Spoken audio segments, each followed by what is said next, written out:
Номын асаантай хүмүүсийн сэтгэл сар ямар байхыг харцгаая. Номын асаантай эрхшигч Бархасад гарыг нь одоогоор 8 дугаар хаус буюу Мэлхийн ор дээр зочилсон хэвээр байна. Бархасад гарыг яг 1 жилийн хугацаанд нэг ор дээр зочилдог учраас ер нь дараа жилийн дунд хүртэл 8 дугаар хаусын сэдв нь хүчрэхэг хэвээр байх болон танд нөлөөлсөн хэвээр л байх болон таныг хүрээлэх орчин, таны төвлөрөх сэдв 8 дугаар хаусын сэдвүүд байна. 8 дугаар хаус нь таны асценденттай шууд аспект үүсгдэггүй учраас ингээд баг зэрэг нууцлагдмал хаус онцлогтой. Тийм учраас та өөрийгөө юу хийж байгааг сайн мэдэхгүй, ухамсарлахгүй, гаднаас өөрийгөө яаж харагдж байгааг мэдэхгүй байгаа байж магадгүй. Зарим тохиолдолд эрүүл мэндийн асуудал, эсвэл эрүүл хооллолт, эрүүл амьдралын хэв маягийг дагаж мөрдөхөд амаргүй хэцүү үеийг өрнөж бас юу магад. Энэ хугацаанд залхуурсан мэдрэмж төрөх, эсвэл залхуурж байгаад ажлыг овоолж хийж ингэж өөрийгөө ачааллуулах, эсвэл ямар нэгэн зүйлд автан донтож өөрийгөө удирдах чадваргүй болгох гэх мэтлэн байдлаар нөлөөлж болно. Тэгэхээр 8 дахь хаус нь мөн үр зээл, бусад хүний мөнгө, хамтын өмч хөрөнгөтэй холбоотой үйл хэрэгүүдийг бас өөртөө агуулдаг. Мөн өхөл амьдрал, бэлгийн харилцаа, эсвэл ямар нэгэн сэтгэл санааны гүнзгий травма мэтэр хүлээж авдаг мэдрэмжүүдтэй холбогдлолтой хаус юм. Тэгэхээр энэ хугацаанд баг зэргийн гунигтаач гэмээр юм уу, жоохон хар бараа мэдрэмжүүд ихтэй юм гэгээлэг талаас нь илүү бараан талыг нь илүү харж буй тийм зүйлсийг илүү суралцаж буй тийм нууцлагдмал жил болж өрнөж байгаа гэж бодож байна. Тэгэхээр энэ 1 жилийн хугацаанд бол 8 дахь хаусын сэдвийн хүрээнд өөрийгөө эмчлэх анагаахад бол таатай. Учир нь Бархасад гарыг нь өргөжин тэлэх аз авчирдаг гарыг учраас 8 дахь хаусын сэдвүүд нь таныг зовоон гэхээсээ илүү баг зэргийн өргөжин тэлж зовоож иж магадгүй ч гэсэн энэ боломжийг ашиглаад өөрийн сэтгэл санааны байдлаа эмчлэх, эсвэл өөрийн авчирч донтдог зүйлдээ төвлөрж түүн дээр ажиллах гэх мэтлэн таатай жил болж өрнөж байна. Ерөнхийдөө бол энэ 1 жилийн турш номууд өөрийн төрлөх онцлог, гэгээлэг, өөдрөг гэхээсээ илүү жоохон хаагдмал, нууцлаг юм альва юм ингээ гүнлүүн шигдэж орж гүн ухаарлыг хайж байгаа, үннийг хайж байгаа тийм жил болж өрнөж байгаа. Ер нь Скорпио бол тийм хилэнцүүч шиг байгаа гэх юм уу та. Энэ тухай бол дараа жил хүртэл ярина байнга. Өөр бусад хүмүүсийн хөрөнгө, өөр бусад хүмүүсийн үнэт зүйлийг өөртөө ашигтайгаар ашиглаж болох тийм жил болж өрнөж байгаа. Хөрөнгө оруулалт авах гэх мэт зүйлсэд азтай байж болно. Гэхдээ сөрөг тал нь ямар нэгэн мөрийтэй тоглох ч юм уу, ямар нэгэн эрсдэлтэй зүйл рүү бүхнээ all in хийж орох тийм эрсдэл бас байгаад учраас эргэн тойрны хүмүүсийнхаа болохгүй шүү, арай боддоор харж газардаараа гэдэг зөвлөгөөг бас сонсоход илүүдэхгүй болов уу. За 9 сарын 5-нд Бархасад гарыг ангараг гарагтай дөрвөлжин аспект үүсгэнэ. Тэгэхээр 8 сарын 27-наас 9 сарын 13 хүртэл ангараг гарагийн нөлөө мэдрэгдэнэ. Тэгэхээр энэ нь та маш эрч хүчтэй болж эхэлнэ гэх юм уу? Эсвэл маш их ууртай, эрэгтэй энергиэр давмгаалах, ууртай, огцом хөдөлгөөнтэй маш их гадагшлуулах биеийн энерги ихтэй сөрөг тохиолдолд энэ нь гэмтэж бэртэх, эсвэл бусадтай үйл алгалцаж маргалдах гих зэрэг аюул дагуулж байгаа. Эсвэл хитрхийн эрч хүчтэй, өөртөө итгэлтэй, урам зоригтой байгаа, өрсөлдөөнтэй байгаа учраас гэмтэж бэртэх гих зэрэгээс ер нь болгоомжлол зохистой болов. За 9 сарын 12 бол 13-нд Бархасад гарыг нар болон бууд гарагийн нөлөөг авна. 7-наас 17-ны өдрүүдэд ухаалаг харагдах боломжтой. Эсвэл та илүү ухаалаг энергитэй, толгойч сайн ажиллана, нарийн ширийн зүйлд илүү сайн төвлөрч, детальтай зүйлдэд төвлөрөх, уншиж бичих, мэдээлэл дамжуулах, гүйлгээ авахын шаардсан үйл хэрэгүүдийг хийх гэх жишээний ч юм уу тиймэрхүү үйл хэрэгүүдийг хийж магадгүй. Гэхдээ энэ будтай нар хамтдаа орж ирсэн учраас та эдгээр чадвараа бусдад харуулах, олонний өмнө гарч юм мэдээлэл дамжуулах, зааж сургах, эсвэл сонгон шалгарах гих мэтлэнгээр олонний өмнө гарахад таатай үе байж болно. Энэ үеийн учир нь энэ үед та чадварлаг, ухаалаг хэн нэгэн шиг харагдах боломжтой. Буд гарагийн нөлөөнд судалгаа хийх, бичиг цаастай харьцах, эсвэл ойрын аялалд гарч иш тийш явж хөдөлгөөнтэй байх, маркетинг хийх гэх мэтлэнгээр харилцааны бүх төрлийн үйл хэрэгүүдийг үйл хэрэгүүдээр нөлөөлөх боломжтой. 7 дугаар хаваас буюу хосын харилцаа, гэрээ хэлэлцээр, түншлэл, гэх мэтлэн бүх төрлийн нэг харилцааны үйл хэрэг 7 дугаар хавсын сэдвүүн 9 сард ямар байхыг харцгаая. За 9 сарын 3-нд бууд гарыг Уранустай аспект үүсгэн тэгээд 12-нд харин бууд гарыг нь өмнөд Зангалаатай уулзсан 9 сарын 2-наас 14 хүртэл те энэ хугацаанд бол ямар нэгэн харилцааг дуусгаж зэгцэлж харилцаагаа таслах эрсдэлтэй учраас хосын харилцаанд баг зэргийн хор хөнөөлөл учруулж болзошгүй. Тэгэхээр энэ үед болгоомжлоорой гэж зөвлөе. Гэхдээ 2-наас 4-ний хоорондох Уранусын нөлөө нь ямар нэгэн уулзалт цуглааны гинтийн байдлаар өөрчлөх боломжтой. Гинтийн байдлаар та хүнтэй уулзах, эсвэл хэн нэгэнд тань руу холбогдох, эсвэл гинтийн байдлаар хэн нэгэнтэй муудалцаж харилцаагаа таслах гэх мэтлэнгээр нөлөөлж болно. Энэ нь сайн байж бол муу байж болно. Гэхдээ дийлэх тохиолдолд дэрэн сөргөөр нөлөөлдөг Уранусын нөлөө. 9 сарын 13-нд ижил цаг хугацаанд Бархавсад гариг болон нарны нөлөөг бууд гарыг авч ийн. Тэгэхээр 10-наас 15, 9-нээс 18 гэх мэтлэн ижил цаг хугацаанд хосын харилцаа бүх төрлийн гэрээ хэлэлцээр өргөжин тэлэх боломжтой, уулзалт цуглаан хийх боломжтой бас байгаа байхгүй. Тэгэхээр энэ үеийн ерөнхийдөө холимог сайнтай муутай эсвэл нэг харилцаа дуусч байхад дахиад нэг харилцаа эхлүүлж авах жишээний ч юм уу, нэг хаалга хаагдаад дахиад нэг шинэ хаалга нэгдэж байгаа гэх мэтлэнгээр олон янзын үйл явдалтай үе бололтой ер нь бол 7 дугаар хаваасан сэдвийн хүрээнд. Гэтэ энэ Бархавсад гаригийн нөлөөндөөс үдэж харилцаа холбоо нь өргөжин тэлэх хэрвээ та харилцааны үйл хэрэг хийдэг бол клиентс нэмэгдэж, үйлчлүүлэгч нэмэгдэх боломжтой. Эсвэл таныг хүрээлэх орчинд олон хүн хурж ирэхтэй та их нийгэмших тийм үе бас байж болно. За 9 сарын 18-нд бууд гарыг буцах хөдөлгөөнд байгаа санчир гарагтай эсрэгцэж чинь 16-аас 18-ны хооронд бол хосын харилцааг ямар альва гэрээ хэлэлцээр нь холдон хөөн дээр хязгаарлагдах, удаашрах, эсвэл хойшлогдох гэх зэргээр гацанга байдалд орж эхлэх боломжтой. Тэгэхээр өмнө дурдсан 9 сарын 3, 9 сарын 12-ны аспект, тэгээд бас 9 сарын 18-ны аспектууд үеэр бол хосын харилцаанд бол анхааруул зохих ёстой салах эрсдэлтэй үе юм аа. Тэгээ энэ санчрын нөлөө нь нэг талаасаа танд илүү хариуцлага оносон нухацтай хандах тийм relationship эсвэл тийм гэрээ хэлэлцээрээр бас нөлөөлж бас магадгүй юм. За 9 сарын 19-нд бууд гарыг Нептун буюу Далаван гарагтай эсрэгцчин 18-наас 20-ны өдөр бол сайн мэдэхгүй хүнтэй таарлах юм бол түүнд шууд итгэлгүйгээр өөртөө ажиглах цагийг олгоорой. Жохон сонин эсвэл ойлгомжгүй танд хор хөнөөлтөй хүн байж магадгүй. За өөр тохиолдолд энэ нь та нийгэмших явцтай бусадтай маань сурах, одоо архит ам хэрэглэх, цахилгаан батгүй байх, ууд суух гэх мэтлэнгээр нөлөөлж бас болно.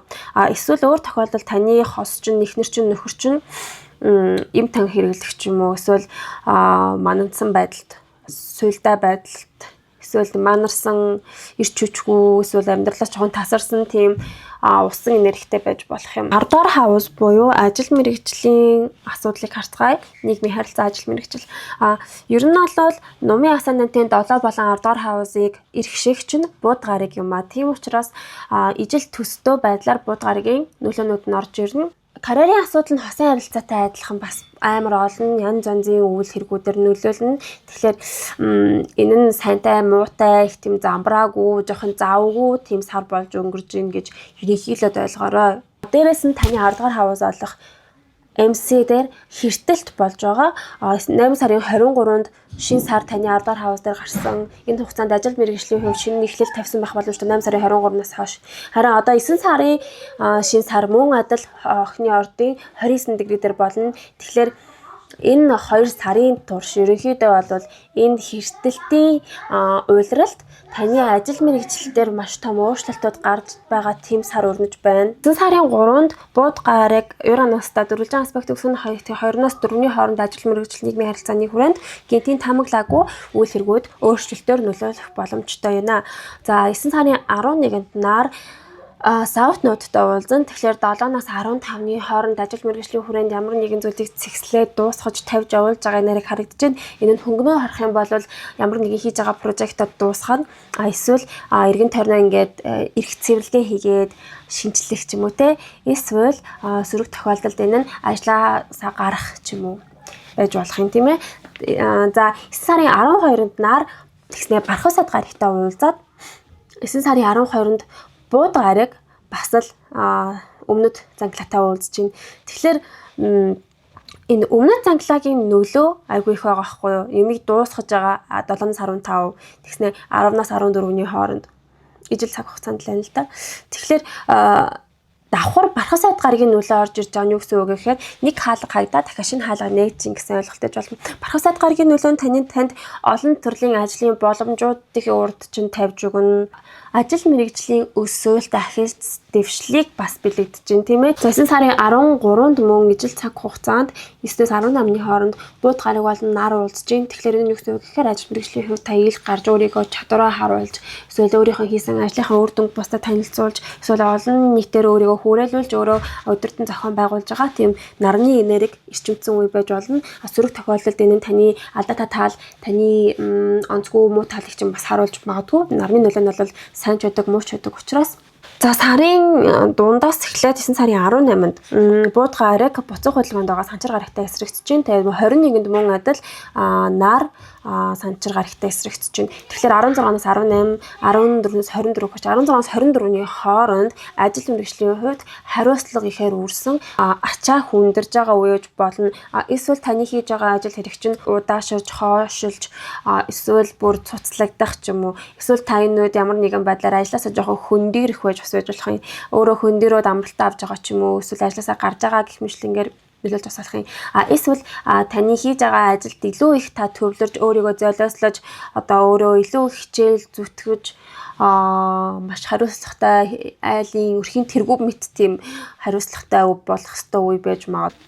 Тэгтээ одоо санчир гараг таныг ингээд амар сайн ажиллах хариуцлагатай байгаад цаанаас нь дарамтлж байхад 18-наас 20-ны хооронд ижил цаг хугацаанд Нептуны нөлөө орж ирж байна. Тэгээ Нептуны нөлөө орж ирэхээр ажлын газарт ойлгомжгүй замраагүй уур амьсгал бүрдэхэд амархан эсвэл ажлын газрын хүмүүстэйгээ уух эсвэл манандсан уур амьсгал үүсэж тодорхойгүй болж алдаа гаргах, ажил дээр алдаа гаргах, одоо эд зүйлс нь алдаа заах ч юм уу те цахилгаан бараа алдаа заагаад эвдрэх ч юм уу те эсвэл ажил дээр ч уусаа алдах ч юм уу гих мэтлэнгээр таны ингээ ажилсаг тодорхой байгаа байдалд чинь Нептун давхар орж ирээд саад хийж ин тэгэхээр энэ үед болгоомжтой 7 хэмжээч нэг огтлох хэрэгтэй үе юм шүү. 4-р хавас буюу оршин суудаг газар, гэр бүл, хамаатан садан, цусан төрөл эсвэл таны хувийн бизнес, эсвэл таны аяр хилдэг сошиал медиа хаягууд, YouTube хаяг гих мэтлэн бүх зүйл байж болно. Үйл хөдлөх, хөрөнгө, оршин суудаг газар гих мэт бүх төрлийн үндэс суурь. За тэгээ 9 сарын 5-нд бархас сайд гараг ангараг гарагийн нөлөөг авч байгаа. Тэгэхээр 8 сарын 27, 9 сарын 13 хүртэл энэ хугацаанд танаа гэрт хин нэгэн хэрэлдээд эсвэл зодтолтоод эсвэл гэрт тайван бус өрдөөсөө тийм ядаргаатай дайн дажинтай уур амьсгалтай байж магадгүй байна. Тэгэхээр энэ нэлээд урт хугацаа байгаа. 2-7 хоногийн хугацаанд гэр тайван биш байна. Байнгын хөдөлгөөнтэй эсвэл байнгын нэгэн хэрэлдээстэй эсвэл хин нэгэнтэй та хэрэлдэн эсвэл өөр тохиолдолд таны гэр бүлийн гишүүд чинь тэгжэж магадгүй. Нөгөө талаасаа таны оршин суудаг газарт эд зүйл эвдэрч асуудлууд гарч ирэх байнгын шийдвэрлэх асуудлуудтай тийм 2-7 хоног ер нь бол өрнөж байна. Яг ангарагийн нөлөө нь заавал хэрүүл зодоон гэхээсээ илүү одоо гэртээ ямар нэгэн байдлаар засвар хийгээд тас төс болоод ингээд шимэтэй байж байгааг сэлтгэж бас болох юм. За 9 сарын 12 болон 13-нд бархас сайд гараг нар болон бууд гарагийн нөлөөг авч ийн sexual aspect үүсгэж ийн тэгэхээр 7-аас 17-ны хооронд гэр бүлтэйгээ эсвэл хамаатан садан цусан төрөлтөөгөө уулзах, мэдээлэл дамжуулах, харилцах, хэлэлцэх, гэр бүлийн хурал хийх гих мэтлэнгээр нөлөөлж болно. Гэтэ нарны нөлөөнд болохоор ямар нэгэн чухал үйл хэрэг танаад гэр тохиож эсвэл бичиг цаастай холбоотой асуудлууд нэг ирчимдэж юм ч юм уу. Эсвэл та дотоод хэргийг гадагшаа заарлах, эсвэл гэрийнхэн влогийг хийж юм ч юм уу те. Гих мэтлэнгээр таны 4-р хаусын сэдвээр нар ирж спотлайт авч байна. 23 оны 3 сараас хойш санчир гараг таны 4-р хавас болох гэр бүлийн сэдвээр ирсэн байгаа. 2023 оны 3 сараас хойш та ямар нэгэн байдлаар үйл хөдлөх хөрөнгөтэй холбоотой тэм нухацтай даалгавартай нүүр тулсан. Эсвэл гэр бүлтэй холбоотой нухацтай асуудлуудаа туулгарсан. Эсвэл эдгээр дотоод сэдв нь таныг зовоож байгаа, таныг шаналгаж байгаа, таныг байнга ингээд даалгавраа хийгээч гэдэг ингээд улам хүнд хэцүү даалгавар болж ирж байгаа гэх юм уу. 4-р хаваасын сэдвийн хүрээнд эдгээр асуудлууд нь танд хүнд хэцүү, хийхэд амаргүй, удаашралтай, хязгаарлалтай тийм үе хэдэн жил болж өрнөсөн байгаа. Энэ жилийн 100-ны турш санчир гараг нь таны 5 дугаар хавас руу нөсөн. Тэгснэ одоо 9 сарын 1-нд буцах хөдөлгөөний явцдаа эргээд 4 дугаар хавас руу орж ийн. Тэгэхээр энэ нь бол өнгөрсөн 2023 оноос хойш таны одоо туулсан тэр санчрын даалгаварт орхигдсон зүйл юу байна гэдгийг танд эргэн сануулахаар ирсэн байна. Тэгээ 9 сарын 1-ээс дараа жилийн Валентин хүртэл таны 4 дугаар хавас дээр санчир гарыг үрж ирсэн байгаа учраас та 4 дугаар хавасын сэдвээр сахилах баттыг сурж хариуцлагатай хандаж эдгээр санчрын олгож байгаа даалгавруудыг биелүүлэхийн тулд төвчээр хатуужилтай байж илүү дараагийнхын шат руу ахиж чадах тийм том хүн болохын төлөө хичээх хэрэгтэй. Тийм цаг үе болж өрнөж байна. Энэ өвлийн туршаал эдгээр 4 дугаар хавасын сэдв нь амаргүй байна. Гэтэ та нэг заавал энэ даалгаврыг хийж гүйцэтгэх хэрэгтэй. Санчир гарагийн заавал даалгавраа сургаж байж одоо таныг 50 орхидог. Тийм учраас амжилт хүсье. 9 сарын 18 болон 21-нд бууд гарыг болон наран санчир гарагтай эсрэгцэж байна. Тэгэхээр 16-наас 24-ний хооронд гэр бүлийн асуудлууд нь хүнд хэцүү байна. Эцэг их нь өвдөж, та тэднийг асарж, та хариуцлага өргөх юм уу те? Эсвэл гэр бүлийн асуудал нь хэцүү болж, эсвэл оршин суудаг газар нь асуудалтай болж, та очих газаргүй болох юм уу те? Эсвэл ямар нэгэн байдлаар гэр бүл, оршин суудаг газар эсвэл хувийн бизнестэй холбоотой саад бэрхшээл, хязгаарлалтууд үүсэх боломжтой. 9 сарын 18-ны аспект нь бол бууд гарагийн нөлөө орж ирж байгаа учраас 16-наас 18-ны өдрүүдэд нүүж суух, эсвэл үйл хөдлөх хөрөнгөтэй холбоотой мэдээлэлтэй харьцах, судалгаа хийх хөдөлгөөнтэй байх боломжтой байна. Нарны нөлөө 14-өөс 24-ний хооронд нарны нөлөө нь илүү таны анхаарлыг гэр бүл эдгээр 4 дугаар хавасын сэдвүүрүүд төвлөрүүлж, эсвэл гэр бүлийн гишүүдэд бусдад таниулах ч юм уу, эсвэл орон гэрээ бусдад харуулж влог хийх ч юм уу гэх мэтлэнгээр асуудал нь ил болно. Эсвэл гэрт тохиож байгаа дотоод үйл хэргийг бусдад зарлах ч юм уу. Эсвэл энэ хувийн бизнесаас байж болно тийм ээ. Нэг тиймэрхүү байна. За мөнгө санхүү болон материалын үйл хэргийг харцгаая. Тэгэхээр 9 сарын 18-нд санчир гараг бууд гарагтай эсрэгцэж байна. 16-наас 18-ны хооронд нөлөөлөл өгнө. Энэ нь бол мөнгөний эргэлтийг бэлэгдэж байна. Мөнгө нь орж гарах, орлого орж ирэх, эсвэл зарлага гаргах гэх мэтлэнгээр тийм мөнгө тогтвортой байна гэхээс илүү мөнгөний урсгал нь ирчимжиж байна. Одоо санчир гарыг буцах хөдөлгөөнд байгаа. Тэгэхээр таны 2 дугаар хаваасыг гэрхшээгч санчир гарыг ретрогрейд хөдөлгөөнд орно гэдэг нь та мөнгө санхүүгийн тал дээр дахин өөрийгөө тунгаан бодож те хэрхэн цаашдаа мөнгө олох уу, эсвэл хэрхэн мөнгөө ухаалгаар зарцуулах уу гэх мэтлэн тийм мөнгө санхүүтэй холбоотой амжиргааны зардалтай холбоотой сэдвүүд дээр та ингээд толгойгоо ажиллуулж одоо бодож эхэлж байгаа. Эсвэл ямар нэгэн өөрчлөлтүүдэд өөрийгөө бэлдэж байгаа. Эсвэл тэр нь мөнгөтэй холбоотой юм чи мөнгийг олох арга тэрний ажилтай холбоотой байж бас болно шүү дээ, тийм ээ. За 14-наас 24-ний хооронд нартай аспект үүсгэж чинь нартай эсрэгцэж байгаа учраас таны мөнгө шатаж байна. Энэ үед их мөнгө зарцуулах, үнэтэй зүйл худалдаж авах гэх мэтлэнгээр зарлага ихсэж байна. 2 дугаар хавасын сэдвийн хүрээнд бол энэ сар нэг тийм гоё амар баяцсан орлоготой чинэлэг бол харагдахгүй байна. Энэ нарны нөлөө орж ирсэн 14-нээс 24-ний өдрүүдэд бол өөртөө анхаарал болгоомжтой, тооцоололтой мөнгөнд хянамга хандахыг зөвлөж байна. Дараа сард уулзцай. Тэгээд лайк, subscribe дараарай please. Тэгээд амжилт хүсье. Баяртай.